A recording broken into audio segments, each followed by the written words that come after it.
ஆண்டவராகிய இயேசு கிறிஸ்துவின் இன்ப உயிர்த்தெழுந்த நாமத்தினாலே உங்களை அன்போடு வாழ்த்தி வரவேற்கிறேன். இந்த அற்புதமான நாளில இந்த சுவிசேஷ பயணத்திற்குள்ளாய் உங்களை அழைத்து செல்ல விரும்புகிறேன். நம்முடைய வாழ்க்கையில அதிகமாய் ஜெபிக்க வேண்டும் என்றால் சில முட்கள் தேவைப்படுகிறது. இதுக்கு ஒரு உதாரணம் பார்த்தீங்கன்னா, பவுல் அப்போஸ்தலன் அந்த முள்ளினாலே கர்த்தரிடத்தில் வேண்டிக் கொள்ளும்படியான வழிவகையை இந்த முள் ஒன்று செய்கிறது. அதிகமாய் வேண்டிக் கொள்ளும்படியாய் 2 கொரிந்தியர் 12:8 சொல்கிறது, அந்த முள் என்னை விட்டு நீங்கும்படிக்கு நான் 3 தரம் கர்த்தரிடத்தில் வேண்டிக் கொண்டேன், 3 தரம் கர்த்தரிடத்தில் வேண்டிக் கொண்டேன் என்கிறார். முட்கள் நம்மை ஜெபத்திற்கு நேராய் வழி நடத்துவது மட்டுமல்ல, முட்கள் தொடர்ந்து இருப்பதினால் நாம் தொடர்ந்து இடைவிடாமல் ஜெபிக்கவும் கற்றுத்தருகிறது இல்லையா? அந்த முள் இருக்கிறதுனால என்ன ஆகுதுன்னா, கண்டினியூஸா ஜெபம் பண்றோம், இடைவிடாம ஜெபம் பண்றோம், நேரம் ஒதுக்கி ஜெபம் பண்றோம், நேரமே கிடைக்கலன்னா விடாம ஜெபம் பண்றோம். ஜெபமே ஜெயம். அதான் லூக்கா 18:1 சொல்லுகிறது, சோர்ந்து போகாமல் எப்பொழுதும் ஜெபம் பண்ண வேண்டும் என்று. கொலோசியர் 4:2, 1 தெசலோனிக்கேயர் 5:17 சொல்லு, இடைவிடாமல் ஜெபம் பண்ணுங்கள், ஸ்தோத்திரத்தோட விழித்திருந்து ஜெபம் பண்ணுங்கள் என்று. அப்போஸ்தலர் 2:42 வாசிக்கும்போது, ரோமர் 12:12 வாசிக்கும்போது, ஜெபத்திலே உறுதியாய் தரித்திருங்கள். காரணம் என்ன? லூக்கா 18:7 சொல்றது, தேவன் தம்மை நோக்கி இரவும் பகலும் கூப்பிடுகிறவர்களாகிய தம்மால் தெரிந்து கொள்ளப்பட்டவர்களின் விஷயத்தில் நீடிய பொறுமை உள்ளவராய் இருந்து அவர்களுக்கு நியாயம் செய்யாமல் இருப்பாரோ?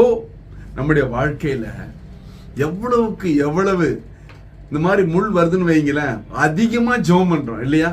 ஒரு விஷயத்த சொல்லட்டா, 22:24 சங்கீதம் சொல்லுகிறது, உபத்திரவப்பட்டனுடைய உபத்திரவத்தை அவர் அற்பமாய் எண்ணாமலும் அருவறுக்காமலும் அவன் தம்மை நோக்கி கூப்பிடுகையிலே அவன் அழுகையை, வேண்டுதலை, விண்ணப்பத்தை, கண்ணீரை கேட்டார். ஹல்லேலூயா!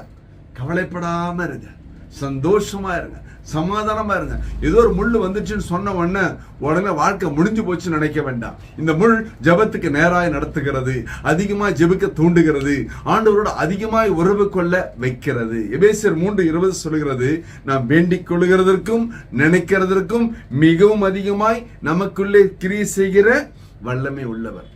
அப்ப நம்ம வேண்டறதுக்கு ஆரம்பமும் முடிவும் அந்த முள்ளுதான் காரணம் இல்லைங்களா? அதிகமா சில நேரம் சில போராட்டம் வரும்போது இடைவிடாம ஜெபம் பண்றோம், எல்லாருக்கும் ஃபோன் பண்ணி ஜெபம் பண்ண சொல்றோம். ஐயா, அதுக்குன்னு போராட்டத்தை எதிர்பார்த்து காத்து கொண்டு இருக்குது இல்ல. கர்த்தர் அப்படி நடத்துகிறார் என்றால் அதில் முகாந்திரம் உண்டு. ஜெபமே ஜெயம். ஆரம்பம் ஜெபமாக இருந்தால் முடிவு ஜெயமாக இருக்கும். தொடர்ச்சியாய் ஜெபிக்க கற்று தருகிறது. பவுலுக்கு ஜெபத்தின் ஆவியை ஆண்டவர் அதிகமாக ஊற்றினார்.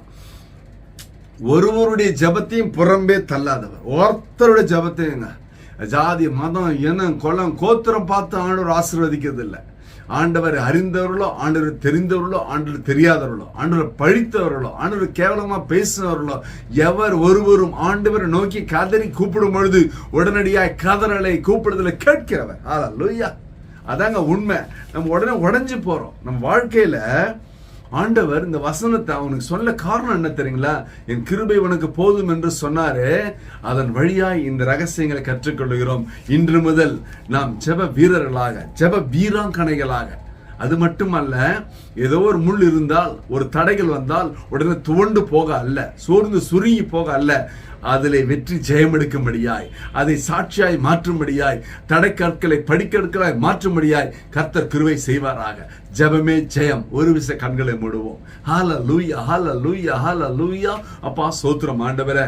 இதோ பார்த்துக்கொண்ட பிள்ளைகளோட வாழ்க்கையிலே இது ஜெப ஆவி அதிகமாக ஊற்றுங்க ஆண்டவரே. எல்லாவற்றுக்கும் ஜெபித்து ஜெபித்து ஜெபித்து நன்மைகளை பெற்றுக்கொள்ளட்டும் ஆண்டவரே.